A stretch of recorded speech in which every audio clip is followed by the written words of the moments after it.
pela espiritualidade. E essa série tem falado muito ao meu coração. E saiba que antes de eu trazer mensagem para os irmãos, eu oro muito a respeito de cada mensagem. E essa aqui não tem sido diferente. E tem me levado até o quebrantamento. E porque o caminho a percorrer, a luta que nós temos que travar, ela de fato é muito real.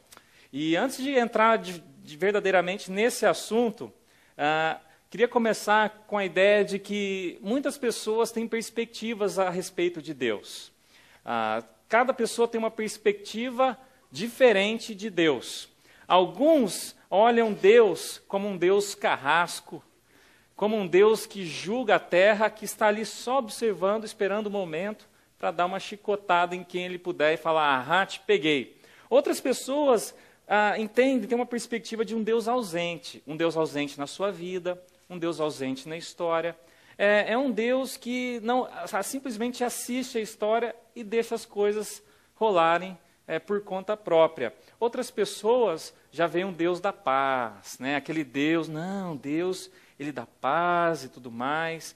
Vê um Deus parecido um pouco com a ideia de Maria, cheia de compaixão. Outras pessoas veem o Deus da prosperidade. É o Deus que eu vejo, é um Deus utilitário. Eu uso Deus para tentar conseguir alguma coisa de Deus na minha vida.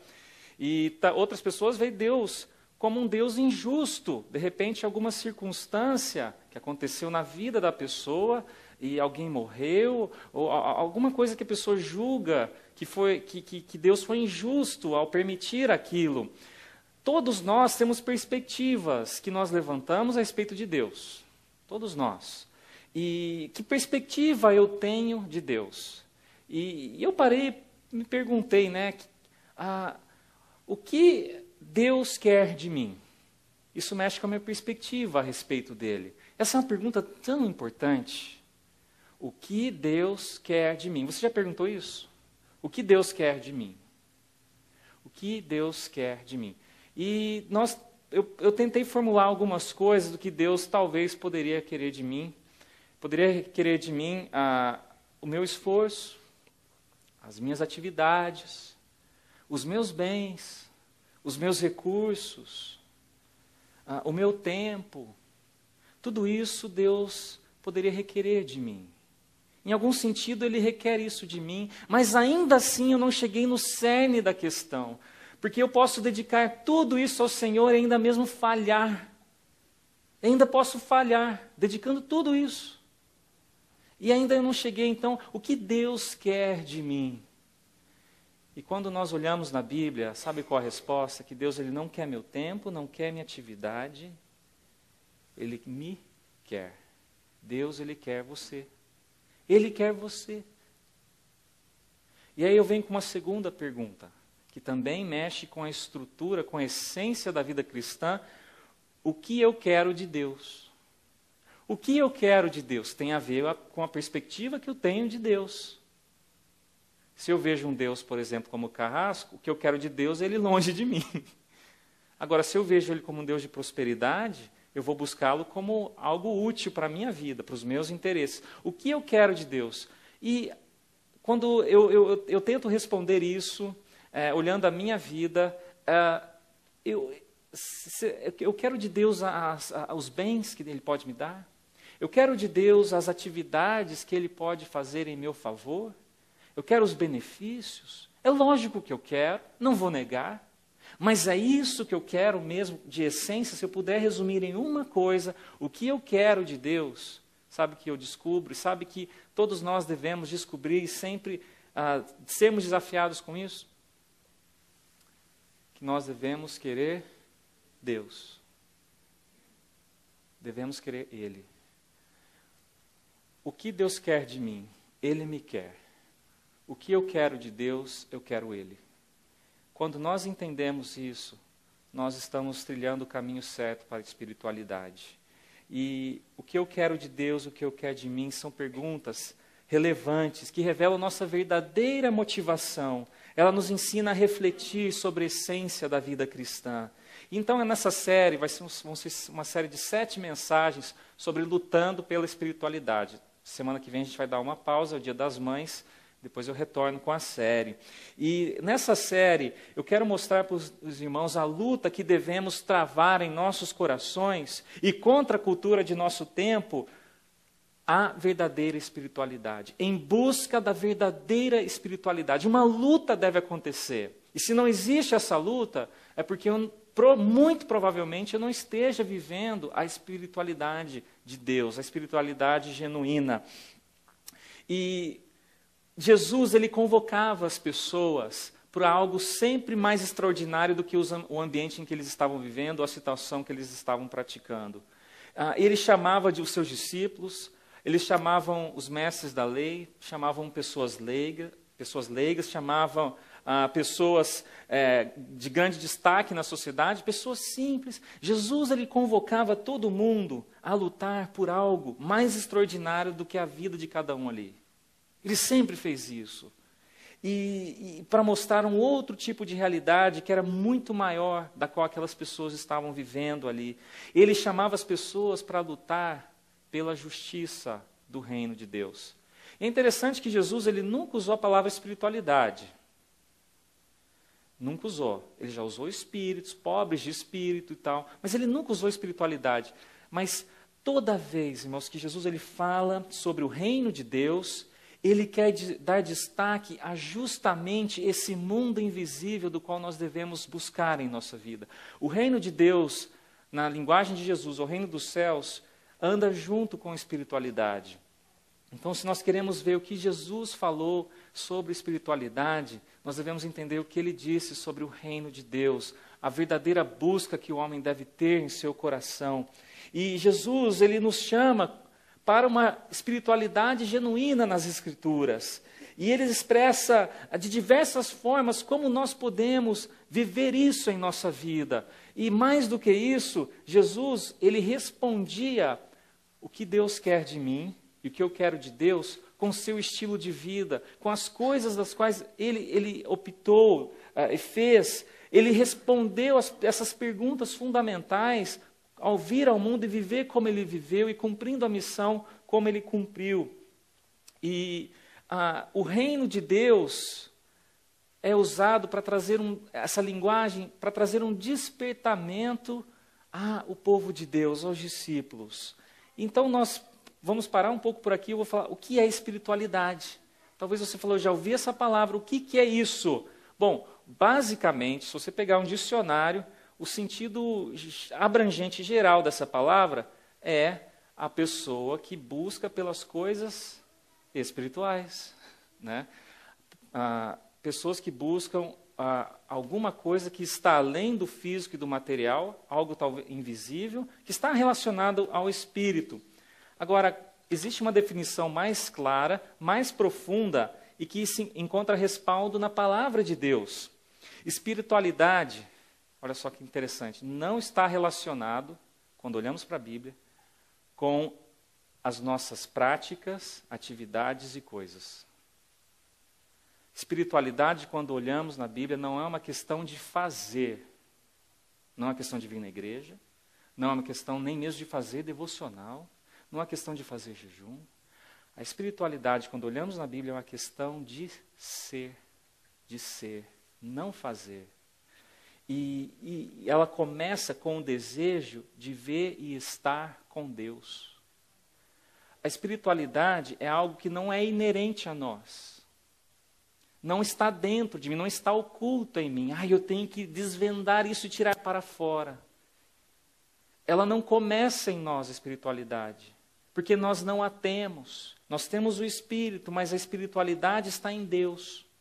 E então, não há coisas que eu faça que isso é espiritualidade.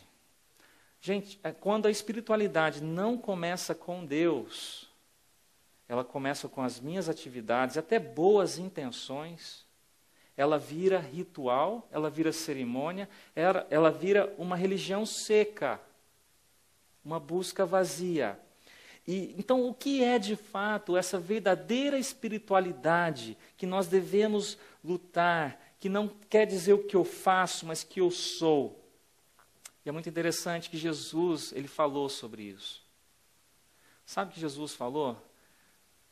Isso aqui é tremendo. Ele falou assim que nós somos não aquilo que fazemos. Embora o que nós façamos revela um pouco quem nós somos.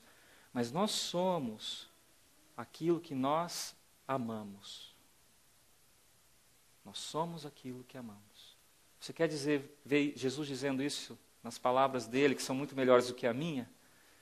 Vamos lá, Marcos capítulo 12, versículo 28 a 33. Marcos capítulo 12. E adivinhe só, é o grande mandamento. É o grande mandamento de Jesus. Essa passagem, se você é um daqueles que gosta de grifar a sua Bíblia, você tem que ter grifado essa passagem. E eu aconselho vocês a fazerem isso. Se você não gosta de grifar a sua Bíblia, que é aquela que você pagou cara, né? Então tem uma outra barata que você possa grifar, tá bom? E na verdade é essa que você vai encontrar mais utilidade. Vamos lá, Marcos 12, diz assim: um dos mestres da lei aproximou-se e os viu discutindo. E aqui é Jesus e com algumas pessoas, os discípulos. E então esses mestres, notando que Jesus lhe dera uma boa resposta, perguntou-lhe: de todos os mandamentos, qual é o mais importante? Respondeu Jesus. E aqui a resposta de Jesus não foi fazer mais, não foi dar mais, mas foi isso aqui. O mais importante é este: ouve, ó Israel, o Senhor, o nosso Deus, o Senhor é o único Senhor. E aqui vem: ame o Senhor, o seu Deus, de todo o seu coração, de toda a sua alma, e de todo o seu entendimento, e de todas as suas forças. O segundo é este: ame o seu próximo como a si mesmo. Não existe mandamento maior do que estes. Muito bem, mestre, disse o homem. Estás certo ao dizeres que Deus é único e que não existe outro além dele. Amá-lo de todo o coração, de todo o entendimento e de todas as forças, e amar o próximo como a si mesmo é mais importante do que sacrifícios e ofertas. Agora, olha só, vendo Jesus, vendo que ele tinha respondido sabiamente, Jesus lhe disse: você não está longe do reino de Deus. Jesus, ele olha para a pessoa e define na essência quem ela é, baseada no grande mandamento. Não tem jeito mais de você retroceder os princípios da palavra de Deus. Tudo vai se esgotar e terminar no grande mandamento, o amor ao próximo. Então, quando tentamos olhar a palavra espiritualidade, retroceder, ver qual que é a origem, nós podemos afirmar que eu sou espiritual à medida que eu amo ao meu Deus. Agora já ficou mais claro, sabe por quê?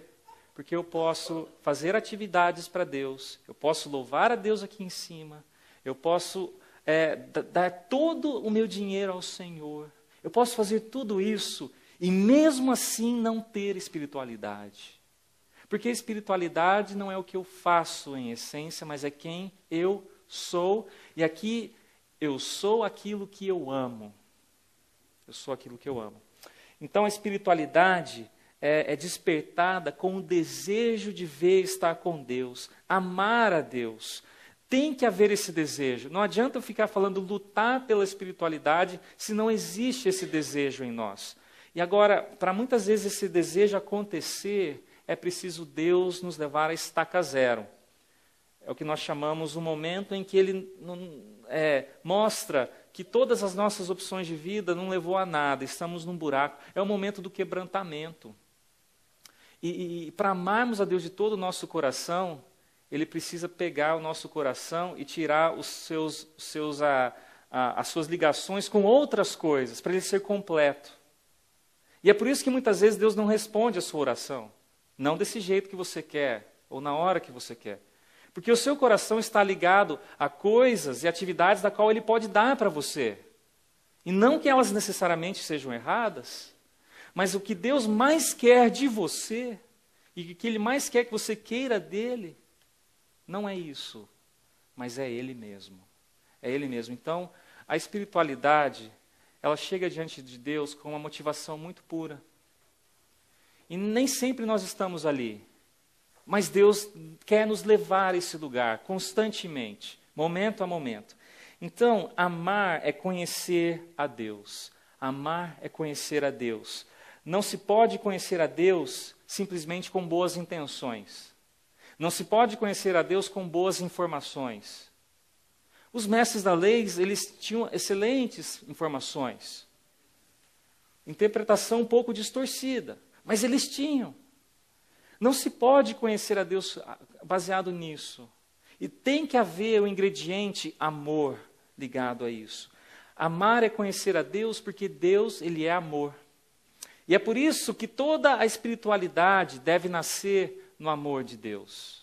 Porque se eu desprezar o amor de Deus, eu simplesmente vou estar procurando uma espiritualidade falsa, uma religião seca, um ritual vazio.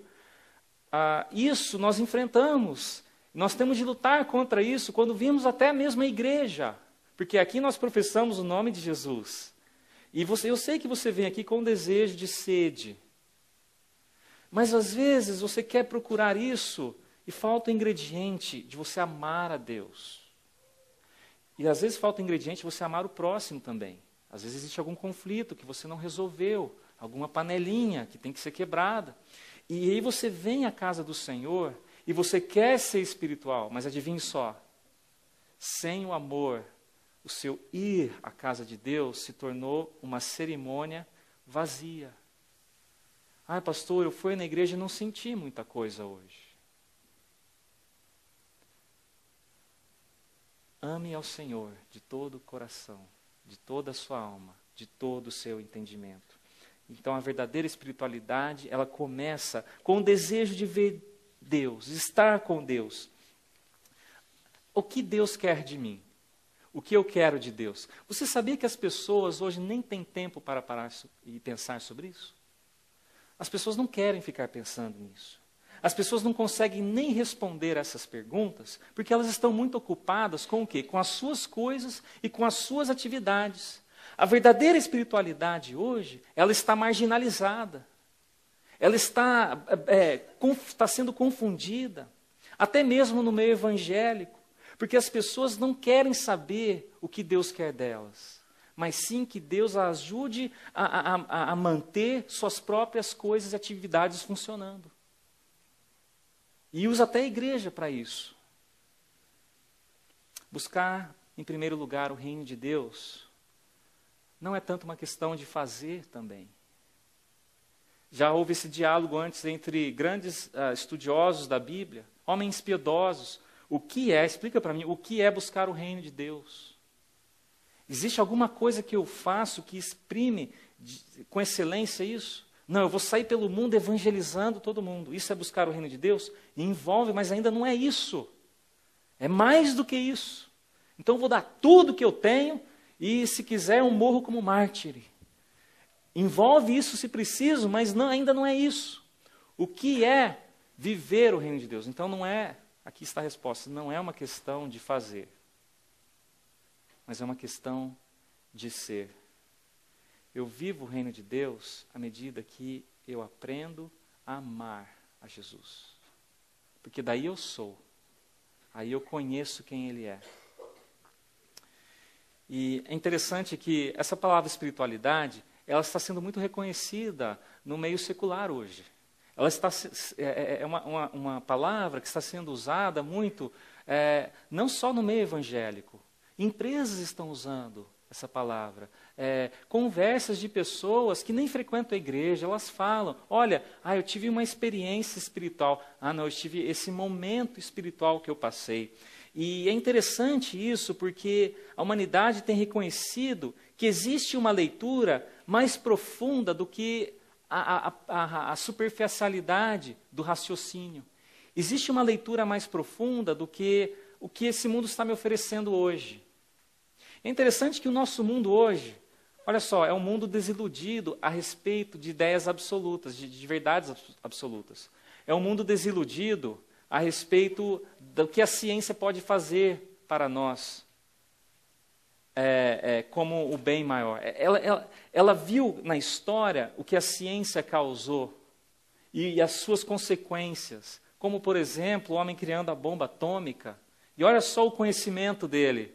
Ao invés de trazer progresso, trouxe destruição. Então, a humanidade, ela foi vacinada, em certo sentido, a desconfiar de tudo como que é normativo, de tudo como que é verdade absoluta que se aparece hoje. E então, ela está desiludida com essas coisas. Elas usam da tecnologia, e até tem um monte. Elas reconhecem a ciência que traz os seus benefícios, mas tudo isso não é capaz de acalentar o protesto que existe dentro do coração das pessoas. E é por isso, então, que aí começa um diálogo sobre algo que está além de tudo isso, que é a espiritualidade. Na verdade, a espiritualidade que está sendo levantada hoje em nossos dias é uma espiritualidade que vem como resposta ao protesto da alma e à desilusão da ciência, como algo que pode satisfazer minhas necessidades. As pessoas estão percebendo que é preciso mais do que isso, que a resposta não pode ser simplesmente fundamentada nessas coisas que o homem pode provar empiricamente. Ela está além disso. E a humanidade já está procurando isso. Então existe uma sede na humanidade, existe um diálogo, e as pessoas estão indo para o esoterismo, para a crença mística, superstição, adoração do corpo, experiência transcendental, valorização de seitas religiosas orientais, as artes, o abstrato, a supervalorização da ecologia, livros de autoajuda, estilos de música New Age, tudo isso aí me ajuda a alimentar essa carência da minha alma. E é interessante que essas pessoas, elas podem ser muito racionais, podem ter estudado faculdade, pode ser até um cientista. E ela concorda que tudo tem que ser provado teoricamente e tudo mais. Mas na hora do espiritual, ela bloqueia tudo isso e ela aceita qualquer coisa nova. É por isso que pessoas que estão buscando o espiritual, geralmente elas aceitam ideias diferentes que elas são inconsistentes. É uma espiritualidade que nós chamamos sincrética. Você aceita ideias diferentes, mesmo que elas sejam inconsistentes. Então é possível um crente vir na igreja, mas ao mesmo tempo ele colocar o copo de água em cima da televisão, acreditando que com aquilo Deus vai abençoar alguma coisa. Lá na cidade onde eu morava, no Brasil, muitas pessoas punham garrafa de água em cima da caixa da leitura da eletricidade. Tem um nome para isso. Como? Isso, do padrão.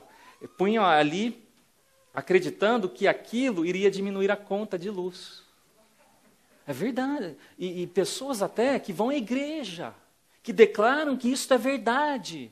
Agora, como é que pode as pessoas viverem com essas ideias inconsistentes? E isso está presente em nosso meio. As pessoas estão falando sobre espiritualidade, o seu momento espiritual que teve com Deus. Às vezes pode ser esse.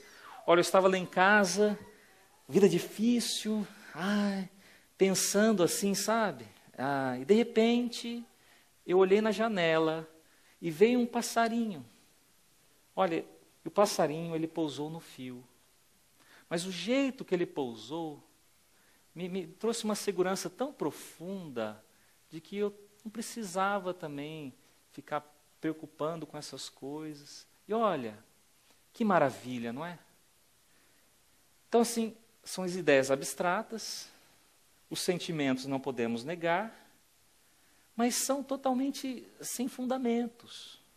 E as pessoas, elas falam, esse foi o momento espiritual. E aí o que acontece? Quando as pessoas falam isso, você tem de valorizar. Você tem que respeitar. Porque, afinal de contas, você sabe que no seu interior você também precisa de experiência assim. O que acontece é que o resultado dessa busca pela espiritualidade na humanidade tem sido supérflua, superficial e sincrética. O desejo é bom, mas onde eles estão buscando está trazendo um novo tipo de alienação às pessoas. As pessoas estão se isolando do mundo, fechando as portas à tecnologia, mesmo que ele tenha um iPad ou um iPhone no bolso, mas no seu interior está procurando algo além, e ele se aliena desse mundo físico, tentando achar alguma coisa que possa saciar. E aí, as religiões orientais, que sempre estimula o isolamento e essa prática do pensamento transcendental, ela cai muito bem na aceitação do povo, onde o novo é muito legal e eu não tenho de explicar a razão de ser de nada. Esse tem sido o resultado da busca da espiritualidade em nossa sociedade. E é uma espiritualidade sincrética, como eu falei. E a espiritualidade se encaixa com o pensamento do mundo pós-moderno.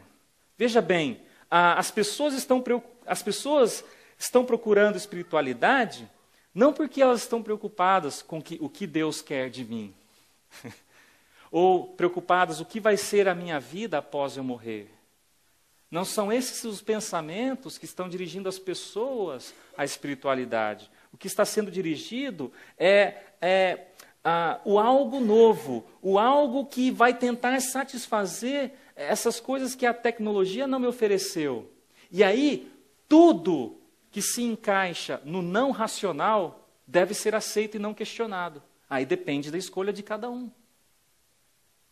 E assim as pessoas vivem uma mistura de misticismo, superstição, magia, e tudo é aceitável. E se você for questionar, volta sempre para os sentimentos que isso causa no coração da pessoa. E aqui eu queria que os irmãos entendessem um pouquinho mais do tipo de espiritualidade que nós estamos vivendo em nosso meio. Quando eu falo nosso meio, não é na igreja não, tá? Embora envolva a igreja, é o mundo, tá? E eu queria colocar aqui algumas características dessa espiritualidade superficial. A primeira delas, tá aí, a espiritualidade de aparência. Espiritualidade de aparência ou espiritualidade pública. Aquela espiritualidade em que mais vale a autoimagem que você projeta, o que de fato você é por dentro. As pessoas valorizam demais isso. Hoje, um pastor mais vale ele aparentar ser espiritual, saber gritar aleluia, glórias a Deus e falar um pouquinho de línguas na hora certa, do que aquele pastor que faz o seu devocional em secreto, fecha a porta orando ao Senhor. Isso aí ninguém está vendo. Isso aí não traz utilidade, porque as pessoas não estão vendo. Mais vale um louvor de mãos levantadas, aquele que você proclama glória a Deus, do que aquele louvor da contrição da alma, que às vezes você não consegue falar nada. E apenas fala assim, Senhor, é isso. E a espiritualidade de aparência, antes se lutava por caráter, hoje se luta por aparência. Outra característica, espiritualidade superficial. E aqui nós temos muito que está crescendo tremendamente hoje em dia, são os livros de autoajuda.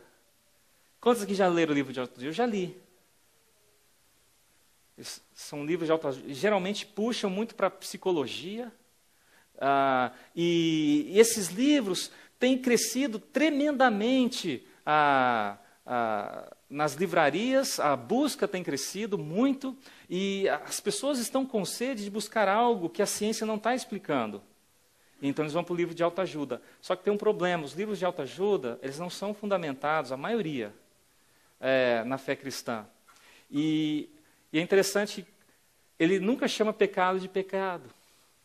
O mal moral ele não chama disso. Ele desvia o problema do homem para outra coisa, que está fora do homem, não está mais nele o problema. E esses livros de autoajuda tendem a fazer isso. Quando você está enfrentando um casamento difícil, o problema às vezes não é você ou a outra pessoa, mas é incompatibilidade de genes. É distúrbio bipolar. É outra coisa.